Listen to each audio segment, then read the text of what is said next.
એક મહત્વના સમાચારની વાત કરીએ તો હાલમાં એક મહત્વના સમાચાર મળી રહ્યા છે તેના ઉપર નજર કરીએ। રાજ્યસભામાં વિનેશ ફોગાટ મુદ્દે હંગામો સર્જાયો છે અને કહેવામાં આવ્યું છે કે વિનેશ ફોગાટ પર વિપક્ષ રાજનીતિ ન કરે।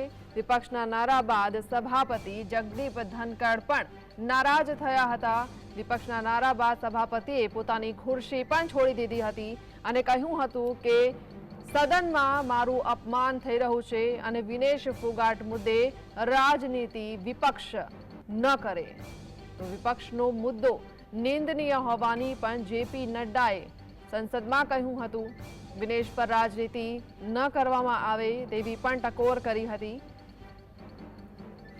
તો વિનેશ ફોગાટ જે રીતે ગઈકાલે ક્વોલિફાઈડ થઈ ગયા અને આખા દેશમાં દુઃખનો માહોલ હતો, ગોલ્ડની આશા હતી, પરંતુ થોડા ગ્રામને લઈને તેમને ક્વોલિફાઈડ કરવામાં આવ્યા, તેને લઈને નારાજગી પણ હતી।